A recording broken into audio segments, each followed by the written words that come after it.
I do think we should give teachers guns, because then they can rob a Staples for office supplies that they need. We had 3 masked bandits. They stole notebooks, pencils, and backpacks and apologized on their way out. Must have been Canadian. I feel bad for kids. We're taking away all their books and giving them magazines. We'll insert the laughter later. Don't worry about it. I noticed traveling that you can tell a lot about the city by what the billboards are, because they're trying to sell stuff to people in that town, right? It's the same way you can tell who watches a TV show by what the commercials are. Right? If you watch Fox News, it's all big trucks and bathtubs with doors, right? If you watch MSNBC, it's all electric minivans and bathtubs with doors, you know. No one under 50 is watching TV, is the point of that joke. That's why this is on YouTube. And if you look to your left, you'll probably see an advertisement for hot girls in your area because you're a pervert.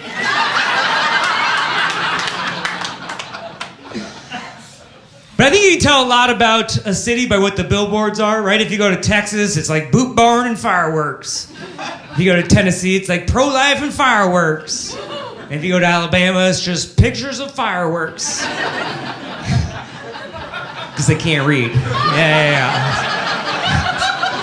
If I got to explain all the jokes, it's going to be a long show. That's why I know I'm home in Seattle, because all of our billboards are just weed. Every 1/8 of a mile, get your weed, get your Starbucks. Get your upper, get your downer. Mix them together, find the balance, like owning a jacuzzi. People say we're known for the Seattle freeze because we don't smile at strangers, but I don't think people from Seattle are rude. I think we're just stoned. Those ain't rain clouds, that's blunt smoke. The great thing about weed is that you can't overdose on it. I've tried. I mean, you can, but it's not lethal. You're not gonna die or whatever. Like, the other night I was smoking and a helicopter flew so low it shook my entire house. I was like, they're probably dropping chemicals on us. And then I was like, oh, that's too much weed. I hit the limit, you know? I was at the airport the other day. I saw a guy with a t-shirt on and said 9/11 was an inside job. I was like, why would you wear that shirt in an airport? That feels like you're asking for extra attention. You know what else is an inside job? Cavity searches.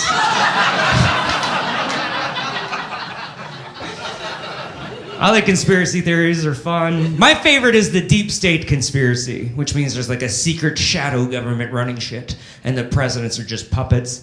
And my friends think I'm crazy. I prefer the term optimistic. Right? Otherwise, that means the last 2 presidents are actually in charge of important shit. That's fucking terrifying. Right now, we have a president with the attention span of a goldfish. And the last guy was literally a goldfish. Just orange and bloated and likes flushing things down the toilet, you know? Oh, my documents. I take it back, actually. My favorite conspiracy was the people who didn't want to get the COVID vaccine because of the microchip. Oh, there's a microchip in the vaccine. I'm like, I don't think there's a microchip. I think there's a microchip in the My Pillows. I think that's what's going on. It's obviously connected to a tiny speaker that just whispers subliminal messaging. Every night as you lay down to bed, it's like, the election was stolen. The election was stolen. You're very manly, you know? What do they call those things? A white noise machine? All right, yeah. Yeah, oh, take your time. No, it's getting hard to tell vaccine jokes. They're becoming less effective over time. When I first started telling vaccine jokes, like 93% of the crowd loved it. Unless they got the J&J, right? And then a couple months later, I noticed, like, hey, I think my laughter is starting to wane a little bit. My buddy's like, dude, just get a second vaccine joke. That'll boost your laughter back to the original levels. I was like, oh, what a great idea. Now, a year later, it's like, I think you need a 3rd or 4th vaccine joke. Do you have one that's okay for 5-year-olds? I'm like, fuck no, I don't. I don't know what kind of long-term damage exposure to jokes could cause.